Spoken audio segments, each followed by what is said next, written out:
No Gimmick by Aldiss. Slurry, blurry sight. The stones of the cell, drawn on a tired retina, like squares scratched on a pavement. Lack of sleep did it. There was still a corner of Sladden's mind detached enough to take a scientific interest in the phenomenon. Needing sleep so desperately, he saw it as a warm fluid. It needed to flow again, to fertilize every fiber of his body. Warmth, color, perspective had gone. He was dying. Deep inside, the little gentle doors were closing forever. Sit up straight, the guard shouted.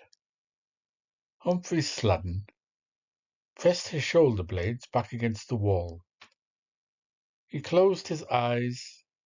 The slurred lines still remained, scrawled on his nerves, scribbled on his brain. Two lights burned in his universe. One was external, a bright electric thing in the cell roof. It conjured the stones of the cell into existence, forcing them to realize themselves inside Sladden's head. And the other light was dim and burned within. The stones were hostile to it, quenching. It was existence. The only significant thing. The sufferer, the triumpher. Time passed, pyramidal second by second. The cell door was kicked shatteringly open and rocked back against its hinges. An armed man entered. "Stand up," the guard bawled. Sladden stood. He marveled that the impossible was so easy. "Move," the guard bawled. His English was limited to these few commands. In a trance, the marked fog still before his eyes, Sladden moved down the corridor. Turned left at the end, second door on the left. He staggered in. The door closed behind him. As always, his questioner was waiting for him. The room was some 12 feet square and uncarpeted. There was a window, which had been boarded up. There were two chairs, on one of which the questioner already sat. There was a small table, on which stood a coffee pot and two cups. There was a clock on the wall, stopped at 4 o'clock. That might indeed be the time. 4 o'clock in the morning, when the tides of human resistance are at their ebb. "Come and sit down, Sladden," the questioner said. So kind was his tone that Sladden began to tremble at once.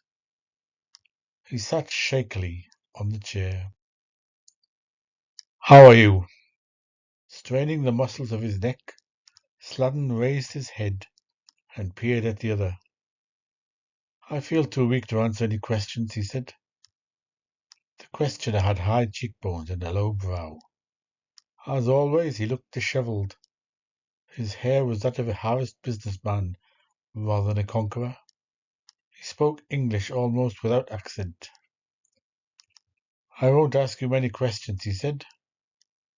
"Why are you feeling weak?" "I need sleep and food." "Why did you not sleep before you came in here? Are you staying awake deliberately?" Sladden did not reply. "Are you staying awake deliberately? You know they don't let me lie down." The questioner sighed. "You are lying, Sladden," he said. "They don't let me lie down," Sladden repeated, closing his eyes. "Open your eyes. Look at me, Sladden. That is more honest. I will question your guard on this subject." Silence. "Sladden," with infinite patience, "would you like me to question your guard?" The tired man in the chair muttered, "Do what you like." "I'm doing this for your benefit," said the questioner sharply. "I'm sorry," Sladden said. He began to whimper. "You're on my side, aren't you?" The questioner made no answer. He went over to the door, opened it, shouted. Sladen's guard appeared. He and the questioner exchanged sentences in their native tongue, after which the guard retreated. The door closed. The questioner came and stood behind Sladen's chair, his hands on the back of it. "You had 5 hours uninterrupted horizontal sleep before coming in here," he said. His voice held only reproach. "The guard timed you, as he had been instructed to do." "The man's lying," Sladen said. Was the man lying? Had he slept? No sleep. "The man is not lying," said the questioner. "You are under a delusion. You have had this bad dream in your sleep, a stupid dream that you are not sleeping. It is an obsession. Why, I will tell you. Because your conscience is troubling you. You know there is something you should admit to me." Sladen groaned. "Let's change the subject," he said. He always said, "Let's change the subject" at this point, for this scene had been repeated almost word for word for how long? 3 months, 3 years. The questioner seemed willing to fall in with his wish. Moving away from Sladen's chair, he said, "Would you like a cup of coffee?" "Keep it," Sladen said. But through his bleary eyes he watched the other pour a cup, watched the dark, warm liquid flow, liquid, dark, and warm as sleep itself. "Gimme," he said. He could not stop himself saying it, although he knew that whether or not he had got it depended entirely on the calculations of the questioner. The questioner smiled, lifted the filled cup, hesitated, then put it down again. When he spoke, his voice was hard. "Why should I pamper you? You do nothing for me.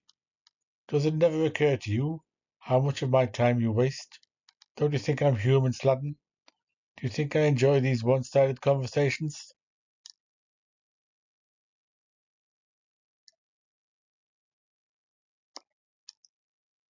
Sladen said nothing.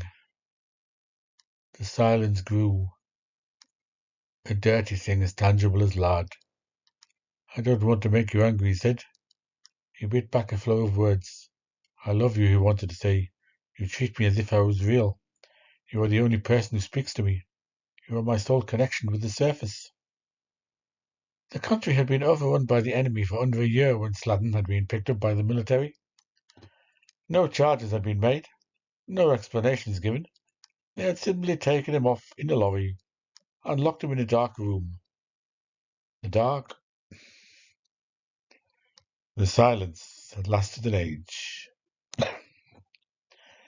Then this questioner had come and spoken kindly to him.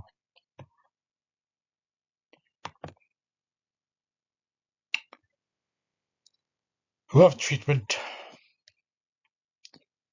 starvation, and long spells of enforced standing had followed.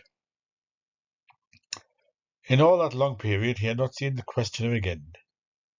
Then he was moved to his present cell. The questioner had reappeared, solicitous as ever. Their nightly conversations had begun. Their nightly conversations. Something about them partook of the sacramental. They were priest and neophyte. The priest, the questioner, had all the knowledge, all the power of absolution and God condemnation. And behind him, quiet as dark wings folded, his agents waited, more terrible for being unnamed. The neophyte Sladen was nothing, lost in sin and dirt. Yet he was courted. In the midst of nothing he had something precious enough to make the questioner stoop to him. Not his soul, for the people of the questioner denied the soul, but a secret. And by the strange etiquette of their relationship, Sladen was not told what the secret was. This calculated obliquity of attack, coupled with the starvation and cruelty, had generated a peculiar state of mind in Sladen. Though he knew how carefully it had been planned, he was too weak to fight it. All his hours from the questioning room were spent in a ghastly self-search. As he racked his mind for what they wanted of him, he was busy condemning himself. For Sladden, these meetings took place far underwater, at intense pressure, in a drowned room. The questioner swore. To Sladden's worn brain, a diving suit. He could breathe. He could be hauled to the surface. Sladden was chained to the ocean bed. A cup of coffee was put into his hands. He nearly upset it, stammering his thanks. Never mind your thanks, the questioner was still stern. Do you hear what I said? You have wasted my time. I have failed to produce any results from you. This will be our last talk together. Tomorrow, you have a new questioner. No, Sladden said. No, not that, please, not that. Tell me what you want of me, and I'll say anything I can. He was on his knees, half the coffee upset. The questioner avoided him and repeated a speech he had made many times before. This time Sladden listened desperately to it. I have tried to grow close to you and understand you. Nothing you have said or ever could say would shock me or make me despise you. You never had a friend in your life to whom you could unburden yourself as you can me. You may use me as your father confessor or your dustbin, and nothing you lay bare shall go beyond these walls. In exchange, I want one small thing. Among all your personal secrets, you have what I will call a public secret. That I need. It will help my people to govern your people more wisely. It may be a material fact, say a knowledge of some secret dump of arms, or an insight into your national character, or a philosophical position. It does not matter what it is, provided it helps. I can prompt you, but I cannot reveal it to you. You must bring it out voluntarily. Then you can go free. Sladden heard it through dejectedly and then said, as he had so often said, supposing I don't have such a secret. Everyone has such a secret, said the questioner. Get up on your chair again. His tone was harsh, full of dislike, and then instantly full of solicitude, as he added, and you upset your coffee. I'll pour you some more. Halfway to the table was Sladden's cup. Pausing, turning with all the timing of an actor, he said quietly, You know, don't you, that I know what your secret is? Tell me, Sladden begged. It must come from you, the questioner said. Why not let it, as this is our last talk together? Sladden's mind tottered on the edge of temptation and fell. It's something to do with my being a science fiction writer, isn't it? He said. The corners of the questioner's triumphant smile seemed to stretch and stretch into a full circle, whirling away to darkness with everything else in the defeated world. The little scratched squares when Sladden awoke were back in place. Something different about them nagged at his attention, but he was too preoccupied with other aspects of the situation. He had lost consciousness before the questioner's room, but the privilege of being insensible had always been withdrawn as soon as possible, and he had awakened within his head, with his head in a bucket or matchsticks under his nails. And this time they had left him in a faint, left him to recover naturally. They had left him lying down. The richness of having his tired bones horizontal on a bench was the first note of his waking. Sladden, of course, knew what it all meant. He had betrayed himself.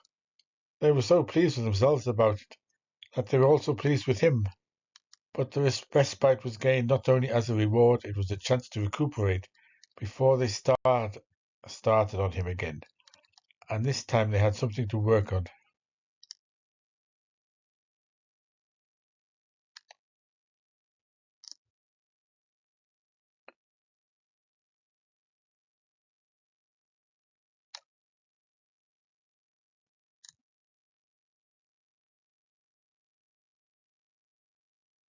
His bones ached with weariness, but the weariness was nothing to the shame in him.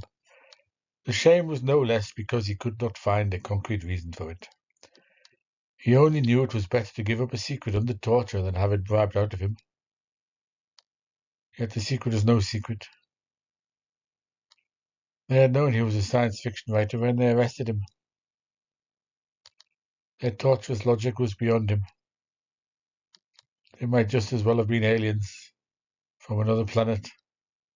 In those endless interrogations, Sladen had talked of his childhood, his father's electrical company, his own joining the company, and then the sudden eye trouble, which had eventually forced him to leave the city.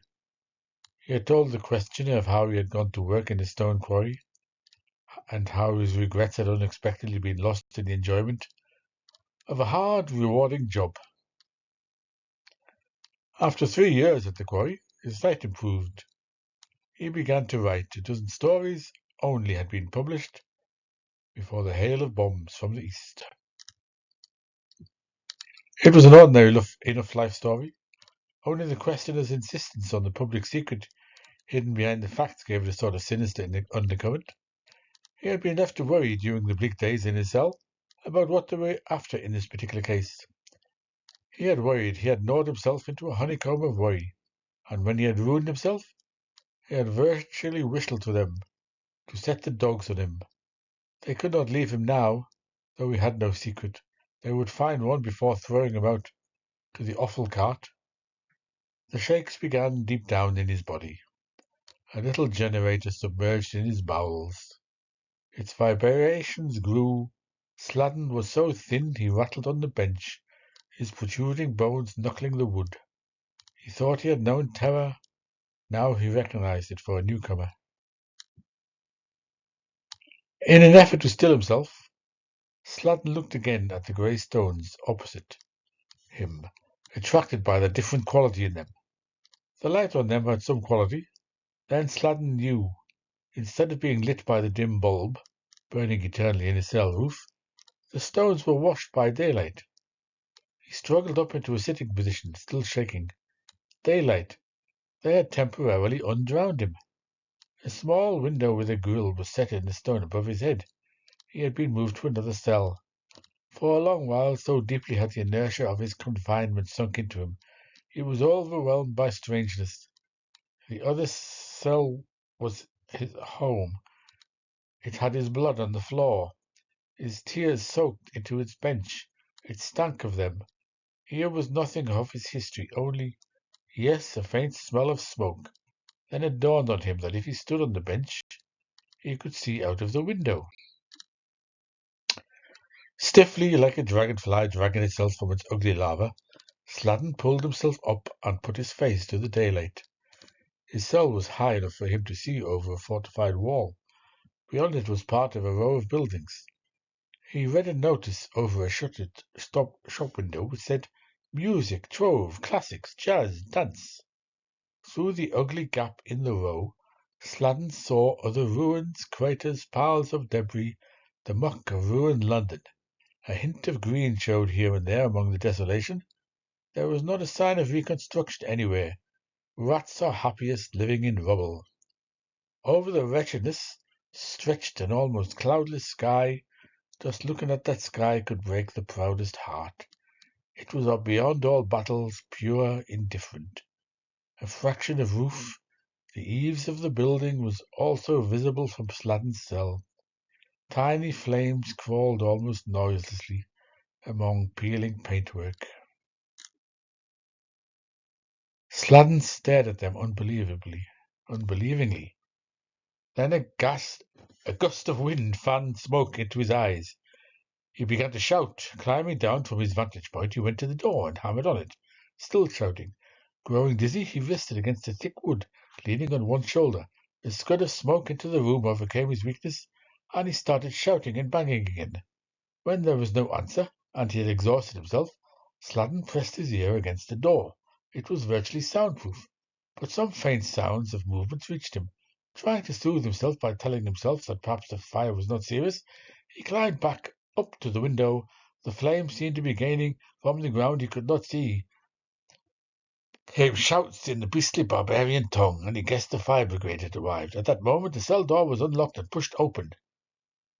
A minute guard with a Bosconian countenance and a big gun motioned Sladden into the corridor. A little smoke hung about. The two men slowly unwound a hose.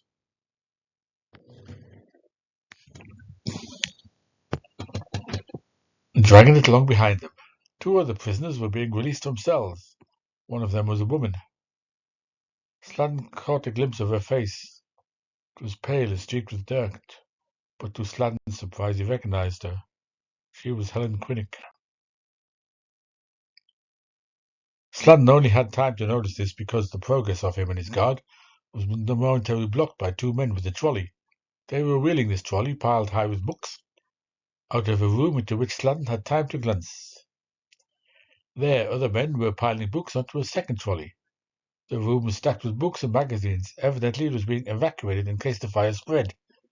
So preoccupied was Sladden with having seen Helen that he almost neglected to glance at the piles of literature on the first trolley. But as the guard thrust him past it, he did so. The trolley was loaded with science fiction magazines. On the top he saw a cover he had particularly admired. Again McIntyre for Borderland SF, early in 1958. Nostalgia overcame him as he was prodded on down the passage that called to mind all the old normal world which had gone up in smithereens. They descended a staircase. Within another 2 minutes, Sladden was shut in another cell, alone.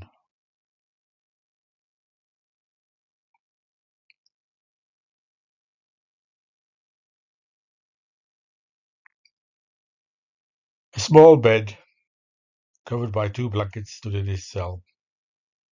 Sladden sank down onto it, tired from the brief exercise. His brain spun. Helen, Borderland. It could mean only one thing. This place, this prison, the enemy had taken over, was dedicated to investigating science fiction. But why, heavens above? When the Fen gathered at the Globe, they always insisted that science fiction was important. So it was, but only to them.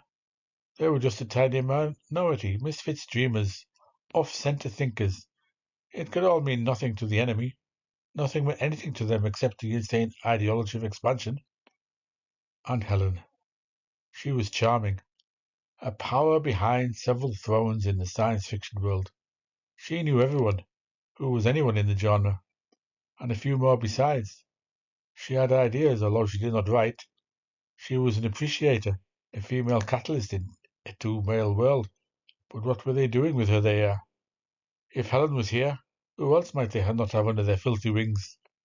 Clark, Sam Youd, John Brunner, Wyndham, Carnell, Tubb. It was 24 hours before Sladden spoke to anyone. In that time, surprisingly, he was fed twice. With the nourishment circulating in his veins, his head cleared considerably. He came to certain decisions. And then he was hauled up before his old questioner.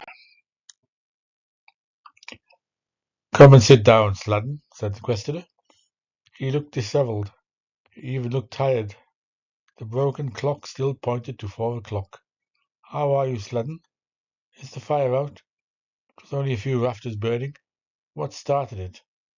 The questioner's untidy eyebrows drew together. It made him look unreal. A silly face painted to scare kids.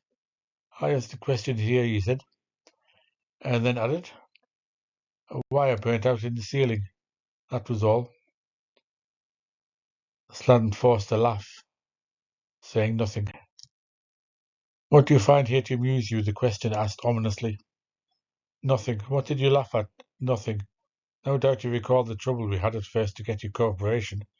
I hope we do not have to go through that stage again." As if the threat drew an answer reluctantly from him, Sladden said, "I thought the fire might have been started by pyrokinesis." The questioner's face did not change its expression. He merely said, "Explain this method to me." Sladden shrugged. "You are playing with me again. You must know what pyrokinesis is. It's a section of ESP, the mental ability to produce fire without physical means." "I see. Science fiction." The silence grew, stretching, rolling over, obscuring everything like fog. This perhaps was the questioner's chief talent, the power to look as though he would not speak until the sun froze. When at last he did speak, it was as though the last part of the conversation had never been. "We have come to a new phase in our relationship," he said. "That is why you were moved to a new cell. Why did you write science fiction?" Pause. It seemed to express. Suddenly Sladen thought, "Good God, why am I trying to pick out the truth so carefully with this slab-cheeked little Asian?" He finished off-handedly. "It's my view of the world." "Is this your view of the world?" The questioner held up a tapped magazine. It was opened at a short story entitled "It Breathed Down My Necking Session" by Humphrey Sladen. "Yes, that was my first effort," Sladen said apologetically, dropping his head. "Is this your view of the world?" Now the questioner held New Worlds for December 1957, opened at Eternity Express.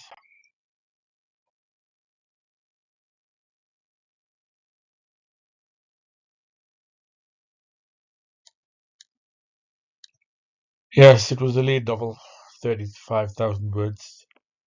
He had never written better. Crispin had selected it for the best SF5. "Explain it in detail to me," the questioner said. 3 hours later, both of them were rolling with fatigue. For the first time, the questioner let his prisoner see his exhaustion. Getting up wearily, he punched a bell, and the guard came and marched Sladen back to his cell. The next night, the questioner picked up the conversation without preamble, exactly where they had left off. It seemed to Sladen that he had spent much of the day poring over a tape recording of their last meeting. "Now," said the questioner, "the Aldebaran spy, by Jujit, had altered the mass coefficient of subtle 96 on the Eternity Express sufficiently to take him to the year 8059, where he masquerades as a gilder. So, he escapes the Galactic Police, eh?" "That's the idea," Sladen said. But, but then he gives himself away. The guild catch him out because he does not know about the expenditure tax. What is an expenditure tax? Well, it presupposes a community with a worldwide balance of gold reserves, or whatever standard you are using. Peanuts, if you like. Nobody uses peanuts for money. They might in 1859, Sladen said. It's not in the story. No, the idea of an expenditure tax is not new. It occurred to Hobbes 300 years ago that taxes might be adjusted to what people consume rather than what they earn. "Hobbes is real?" asked the questioner. "Hobbes is real. So is John Stuart Mill. He toyed with the same idea. To tax not income but expenditure. Exactly." The questioner sighed heavily. "How does this fit in with your story, Sladen?" "Well, the world before 1859 had been profligate and spendthrift. The new tax exempted savings. This was the government's method of curing the popular attitude to life. It was poetic justice. I fitted that bit in rather well, that the spy, by Jujit, was betrayed by his ignorance of the tax, because, if you remember, right at the beginning he smuggled himself off the Eternity Express in the year 7900, and sold them the secret of orgy life, which caused the profligacy in the first place. Explain orgy life. Is it real?" "Not exactly," Sladen said. "It works on a sociological principle of release." "Economics, sociology," the questioner muttered. "Well, continue." They continued for a long while. When Sladen was shut back in his cell, a faint light lay already over the ruined world outside. He was tired but serene. These fools were wasting their time. It seemed obvious that with their own technology choked by adherence to party lines, they were dipping into science fiction, that melting pot of ideas, trying to find a new lead, fresh beginnings. Presumably they had heard of the prediction of atomic power by an SF writer and were now looking for something else. What? Pyrokinesis? Perhaps some poor devils in a state clinic had already been ordered to produce a pyrokineticist, or else. Sladen slept horizontally, and woke still cheerful, to find a tolerable meal awaiting him. They could not starve him while they thought he had ideas. It was clearly his business to have a steady flow of ideas. He could go on discussing his own stories for nights. The gimmick in A Dark Lady of the Sonics would be especially good to explain. So he was marched once more into the questioning room. But this time there was a difference. Two men were awaiting him. The questioner was against the far wall, carefully setting the hands of the clock back on to 4 o'clock. When he turned and saw Sladden observing his task, he shouted angrily at the guard who had brought the prisoner in. One other significant change of detail caught Sladden's eye. There was blood on the floors. Whose? Mackintosh's? One of the Whites? Russell's? Burke's? The irrelevant business of the clock so nagged Sladden. The sight of the blood set up an uneasy churning in his stomach. That some time elapsed before he could properly examine the new man. He was striking enough to attract attention in gaudier places than prison cells. It was the vital thing of him, heavy, not over tall, nor over plump. He managed, in his black suit, to look as impenetrable as lead. His face, which sported a dark fluff of beard along the jowl, partook of the same weight. Only the eyes survived the gravity of the rest. They were light blue and penetrating. He spoke. "You've been fooling around, Sladden. I've come to beat some straight answers out of you." Sladden thought incongruously how that vibrant tone might be modulated in courting a woman. "I've tried to answer everything I was asked," he said. The hand caught him low on the side of his face, its knuckles grazing his lip. He stepped back, and unnoticed guard pushed him forward again. "Don't be rude," said the heavy man, wiping his hand. "Pyrokinesis is a lie," he said, "isn't it?" Sladden hesitated, watching the hand.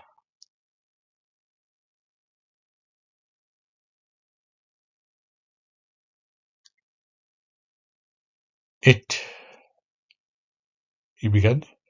"Well, it's a theoretical possibility." He was struck again. "It's a lie, isn't it?" "Yes, at present." The hand came up and caressed Sladden's unshaven cheek. Its touch was more dreadful than a blow. "And all the stuff in your stories is lies, isn't it, Sladden?" He fought the fear surging just below the surface of his skin.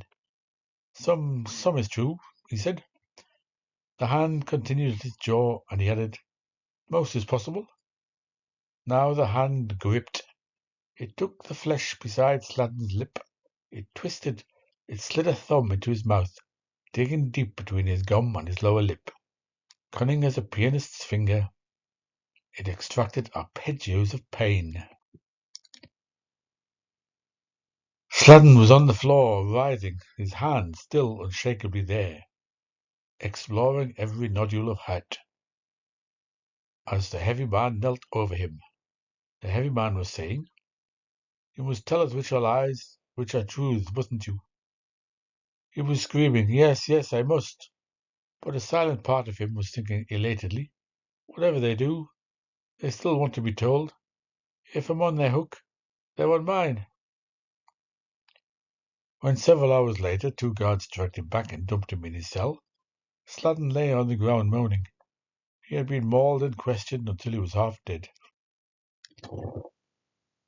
They had only dealt with Eternity Express, offering the prospect of nights more interrogation about his other stories. He had had to explain every single simple device in the story. Never before had he realized how many there were. The wretched business of the Aldebaran spy's space globe had been investigated. The parts about time travel had been thoroughly gone into. Oh, the enemy knew there was no such thing as space or time travel. They just required every drop of fact or speculation. Sladden had on those topics. Sladden, of course, knew nothing of time travel. In his story, he had simply supposed its existence, knowing readers would go with him. That was not good enough for the heavy man. His mind was too factual for that. Or he pretended it was too factual. He pretended he could not understand someone writing a story involving the use of something the writer did not understand. His heavy hands assisted Sladden's explanation, extracting each word like a bad tooth. Finally, Sladden pulled himself onto the bench. resting his face against the cold stone. He groaned to think of the nights of questioning ahead. It occurred to him that these brutes had read John Christopher's The Death of Grass, in which, after the catastrophe, the central characters had known of a safe refuge. Or Cyril Cornbluth's Christmas Eve, in which, after the invasion, a rocket hidden in the mountain had helped defeat the enemy. The conquerors feared some similar plot against them, and were searching for a hint of it in recent science fiction. A spaceship in the Mendips, a time machine under Whitehall.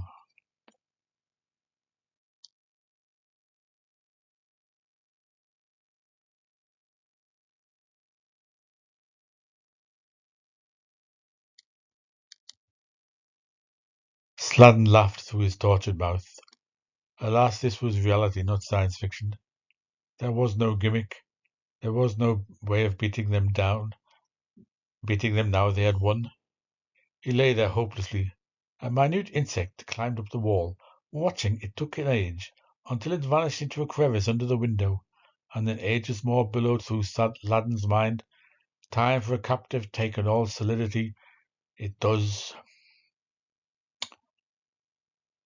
For a mental sufferer, massive pyramids of it, each a second long, fill the world from horizon to horizon. And then the guards came again, and he was taken back to the questioning room. The heavy man was there with the questioner, and he again did most of the talking and torturing. This time they had a recorder with them, playing back to him his own remarks made in previous interviews. After a short while they were joined by a tall, authoritative man who evidently spoke no English. The proceedings went much as before. The first blow across Sladen's painfully stiff mouth was unendurable. He struck back at the heavy man and received a terrific blow on the jaw, which knocked him out. When he revived, he was at the point of drowning, with a hose gushing water into his mouth. Choking and coughing, he was hauled up and forced to answer more questions. By the time it was over, they were all exhausted. The heavy man's final words rang in Sladen's ear as he was dragged off. Every one of you will have your minds bled dry of knowledge before you leave here. Every one of you, meaning doubtless all the science fiction writers. Still coughing slightly, Sladen lay in the merciful dark, nursing the thought. They must have seized even the minor writers. Hawkins, Aldiss, Morgan. They were afraid. He could see the sudden knowledge cooling his pain, why they were afraid. Under their regime, speculation was forbidden. Orthodoxy was all they knew. In this country they had conquered, they had found something new, science fiction. Science fiction was the most glorious mixture of fact and bunkum ever devised by man. The enemy knew this, but could not leave it alone. They had to investigate it all, to discover the possible new lines of scientific thought their regime so badly needed. In the dark, Sladen gave a small grunt of satisfaction. His pulpy face contorted into a smile. If he could not understand their logic, they could not understand his stories. But they would keep on trying. That was their way. They would keep on trying until someone they had not managed to capture invented, say, pyrokinesis. The longer they talked, the surer their ultimate fate. Sladen had, after all, his gimmick: staying alive.